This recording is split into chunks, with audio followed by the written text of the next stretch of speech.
right, you ready? Hit it. Hey everyone. Just an update video since we haven't put one up for about 3 months now. Last we left was we were getting ready to drive it to the coast. Let's say that didn't happen. A lot of issues with the bus. Some of it was our fault. Well, I take blame for all of it, but on our about a week into it, she was just driving around town, and we apparently we didn't have enough lube in the transmission, so we heard some gears in there. So we had to redo that, which, whatever, that's my fault. And then we got it to run. We got it to drive. We wanted to change some gear ratio so we could go down the highway a little bit better. We hadn't had it on the highway, so we had no idea what we had for a top speed or anything like that. And so we got that figured out. And then we drove it a couple of times, and it was breaking down, and the fuel tank, which was a new fuel tank that Christine ordered, we rinsed it out as they asked us to, but there was so much sediment in it that our reserve valve has the screen on it, our petcock, and it was plugging the thing up every, I don't know, 20, 30 miles. And as I'm sure a lot of you know, that you need to pull the engine and everything to get the tank out of it. So we decided that we would just sort of tip it and then just run gas through it to see if we can rinse it through. But yeah, we really struggled with a lot of different issues, and it was that, and then the thing would just periodically just shut off on her, and it got to be where 50% of the time that she drove it, I was pulling her back with the tow rope, and we were approaching our deadline, and we decided that we're just not going to make it. We wanted to get to the coast. There was a car show that we missed in Helena, which was pretty disappointing. But we just we didn't think we were going to make it, and we were right, because I think we've been through. There's a new distributor in it. There's a new coil. There's a new carburetor on it. Granted, the carburetor is a Chinese whatever, and the distributor may be also. Coil probably is, but these are new parts, and they're each one of them has given us enough trouble. Oh, also the fuel pump. Mm-hmm. Pretty much every component that we put on the thing that was an aftermarket piece has given some sort of an issue that that would have caused us to not make it. We would have been broke down every 50 miles with a new problem, not with, oh, we're struggling with this problem and we just keep looking at it, right? Once we'd get something figured out, we would have another issue with another component. The wiring in the bus is there isn't a piece of wire in it that's original, and we thought we were covering bases by making sure it's a good ground. It's 12-volt system now. We're running the 6-volt starter, so it cranks like crazy. So that part's good, but sometimes it's just not meant to be. We got it on the highway, and it was everything it had for 58 miles an hour. Again, if I would have known more about Volkswagens, I think the 1600 single part would probably pull a taller gear, so we probably could have got, maybe near 65, had we changed that ring pinion to that, what was it, a 336 or something like that? 388 or no, 344. That's what it was, 344. And if we would have went with that, everybody was like against, not being, this is being our first Volkswagen build. We didn't really know what we were getting into, so we were asking advice from anybody that would give it, and I still don't know, but people are saying that the thing wouldn't pull that type of a final ratio, and maybe not, but I think I have an argument now that I think it might. I think it might, because it has plenty of. It has. I'm not going to say plenty because it doesn't have a lot of torque, but it has enough torque that I think it could pull that thing 65 down the highway. I think we're running out of, not running out of RPM, but you get to a point where you feel like it's gonna hurt itself. I'm not sure what the RPM is. I think we figured it out to be like 3,400 or something like that. And I'm an American car guy, so to me that's spinning pretty good. And then to drive all the way to the coast like that, I think maybe not, but I think we would have broke something. So since then, Christine's just been driving it around town, and It's still breaking down. It's still breaking down. It's been a different issue every time. It's been a pretty big pain for us. I don't know if this is good. I don't know if this is a good idea or not, but Standard Motor Products used to be a really good source for at least what I was doing. She's been through. Is this the third coil on it now? Yep. So she's had 2 bad Standard Motor Products coils.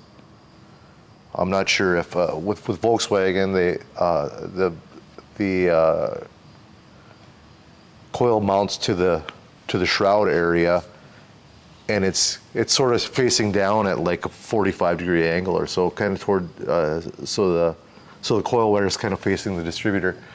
So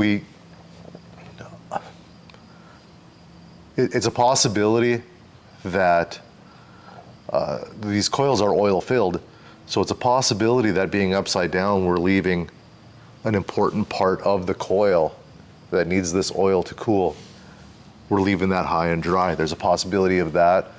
So this last time, what brand did you get now? Pertronix flamethrower coil. Yeah, a Pertronix. So we were looking for a Bosch, and they were sold out everywhere. Which that's kind of coincidental.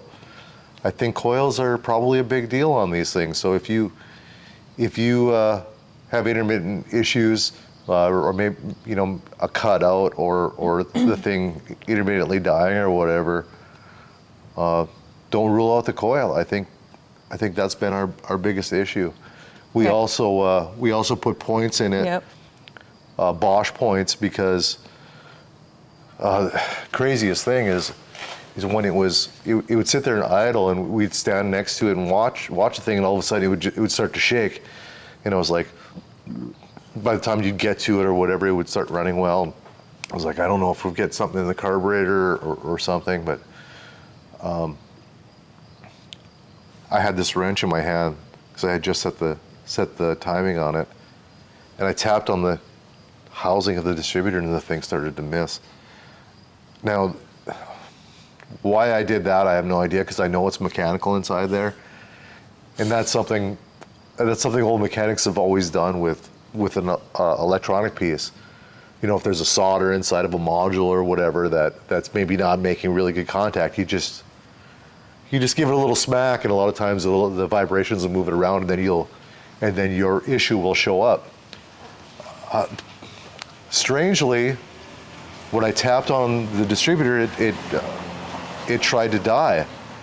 So now I have no idea how that can be, but I know we have a problem in the distributor, so we take it out.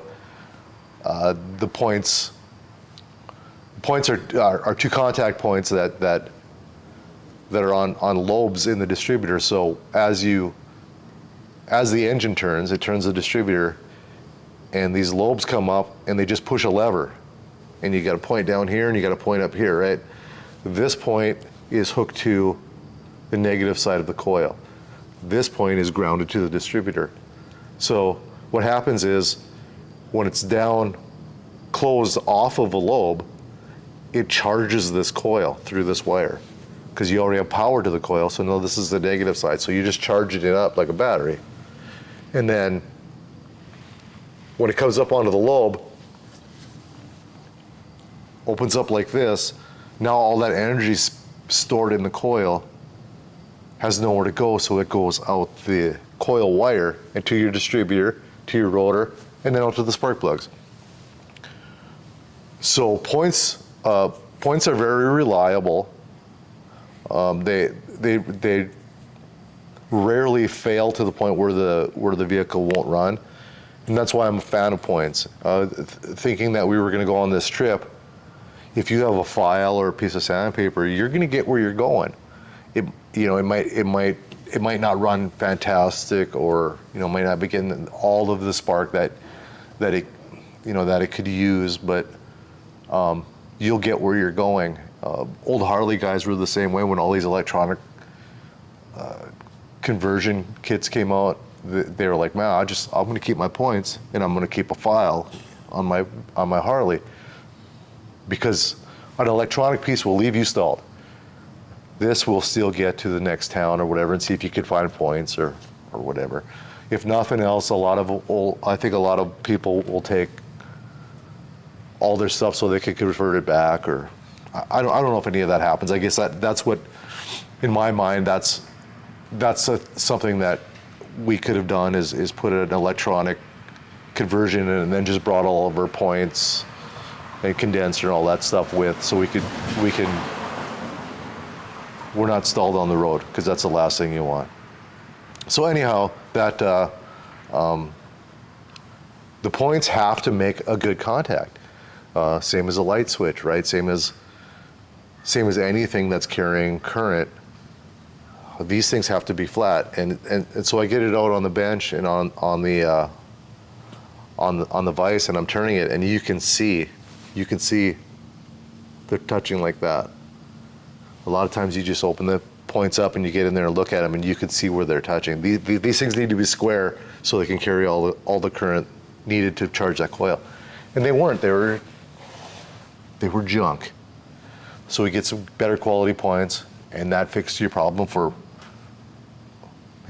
boy, a week or better. Yeah, because you got a new coil, Yep. new condenser, new points. Right, and we're like, well, for $50, we'll put all this stuff in, right? And that might be our issue too, is that we're buying stuff on a budget. We're buying stuff that's, you're like, well, it must be good because it's new, and that's not the case. I don't mean to bash Standard Motor Products, because they've been around for a long time, and I've used a lot of their stuff and it's been good, but stay away from them if you have a Volkswagen and you're looking for a coil. I'm not sure, we don't have points from Standard Motor Products, so I can't say for sure if those are good, but definitely there's issues with coils. There's no doubt about it. Yeah, and the points that I got in the condenser, both Bosch, and got them from J-Bug, so it's seem to be fine, hopefully. right? Yeah. We're so scared to say it's fine now, because it's not. It's never fine, it seems. Yeah, get your hopes up, and then it seems like it dashes them pretty quick. Yeah, and we're not, like I said 1,000 times now, I'm not a Volkswagen guy, but this is point ignition. It's the same thing. There's a lot of people out there that think that if a Ford ignition system works this way, then a GM works this way. It doesn't. It's all the same stuff. It's my 55 Chevy has points in it. This thing has points in it. They do exactly the same thing. And then the coil we got now is epoxy filled, so I don't know if that seems to be the Yeah. I think way to go. being upside down, I think that's a big deal. I think and this last time we just guessed on the coil, just because we are we are sort of experts on what the hell is wrong with a Volkswagen. And What can go wrong will go wrong. yeah, and it acted that way. It acted like you'd just be driving and then the thing would just shut off. It'd be like it'd be like you turn the key off, and then you wait a second, or you just start it up again and drive for however long. So stuff like that, you could pretty much rule out it being a carburetor or fuel related. You can just sort of tell. Like most car people have run their car out of gas, and you kind of know how that feels. How it maybe surges a few times, and maybe you could pick up a little bit from the tank, and you can. This thing was just as if you shut the key off. So then we start looking into ignition switch, and the wiring could be bad. Just because it's new, it doesn't mean I didn't miss something or a solder or something like that. But when we started blaming coils, she just went on and found something that was at least different. We didn't want to put the same thing on that we put on twice. And I think I'm not going to say it. There's a chance that we haven't figured out. I don't know what the plans are from here. I seriously don't think it'll ever be on a road trip. It's not a road trip vehicle. I know there's people out there that are, and kudos. If you're driving that thing 1,000 miles, I don't think I'd take it unless it was upgraded engine or like a. Yeah. I think that's, Yeah, I know people are putting Subaru drivetrains in them, and that's what we thought we might do originally, but we sort of fell in love with the originality of it. And that's why I don't want to. And I like original. We don't have the original engine in it, but we have the original type engine. Most people would just be fooled that it's got the original engine in it. Mm-hmm. That's the other thing I wanted to say. If there's anybody out there that has a, what were they, 1300s? Yeah, 1300. Yeah, and that has a 36 horsepower in the late 50s, early 60s. How fast does that thing go in a non-restored bus or something that's not upgraded? How fast does that thing go? Because we looked it up and it was a 53 mile an hour top speed. And it ain't going top speed. Well, maybe, but yeah. I'm not used to that sort of thing, and add another 100 miles an hour on top of that. That's what you're used to. Well, no, not quite that, but close. Yeah. Can you turn the camera around quick and show them what we're dealing with normally? And I don't want to take away from the Volkswagen hobby, but this is what I normally deal with. So there's big block. If it doesn't have a big block, it's got a blower in this shop. So so it's a new thing for me. It's a new thing for me to go 53 miles an hour with a smile on my face. This is Christine's dream, and I'm glad I helped her make it come true. But I'm not driving it. Especially with the dandelion shifter now. She keeps making it more and more girly. Yeah. Which that's fine, it's hers. But yeah. Do you want to take them around and just show them? Because we basically have a finished product now. Mm-hmm. I think she's going to do something with the back, the interior, maybe some. Yeah, we just put sound deadener in it right now, and then planning to put some kind of paneling or. She thought about album covers. Yeah. That would be neat. But yeah, just show them around, and then I guess we owe them an apology for not going. We had people looking forward to it, and we were looking forward to it, but the writing is on the wall. That thing's not going to the coast. No. Not in that, not as it sits. If we did an engine upgrade and drivetrain and whatnot, we'd probably give it a try. But around town, hour drive here and there, we can handle that. For sure. Thanks everybody for watching, and we're gonna be doing a lot more videos that are Won't be Volkswagen related. yeah, We're probably done not. with that. We do have another Volkswagen out here that we're working on, but there isn't much there to show. We do have a lot of tech stuff as far as, like, I just did the transmission on this Charger, and so I'm hoping that it's just car stuff altogether.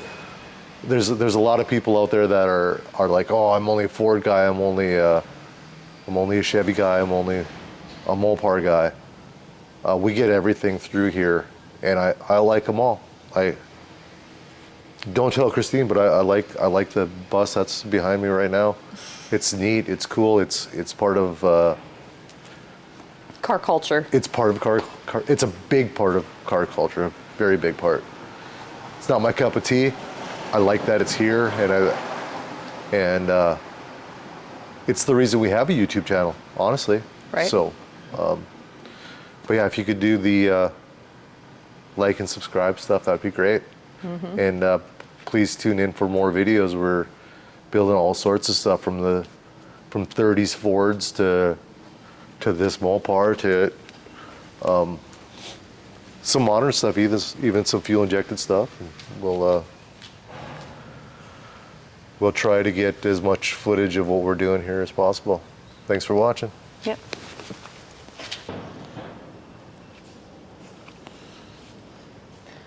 All right, so here is Jackie Blue all finished.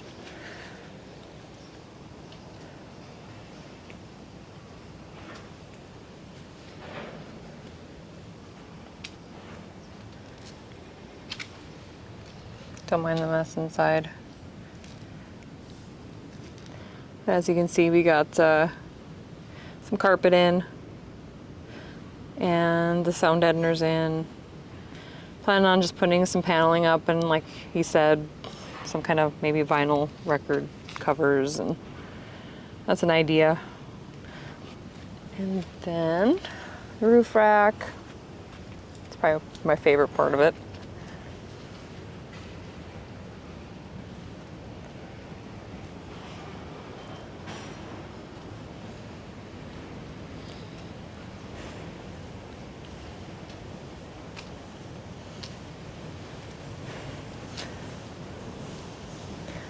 She is, oh, and then here's the shifter I was talking about.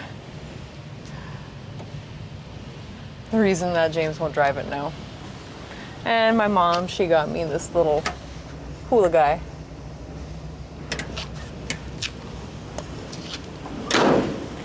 But yeah, thanks for watching. Like, click, subscribe, share, and yeah, stay tuned for more videos.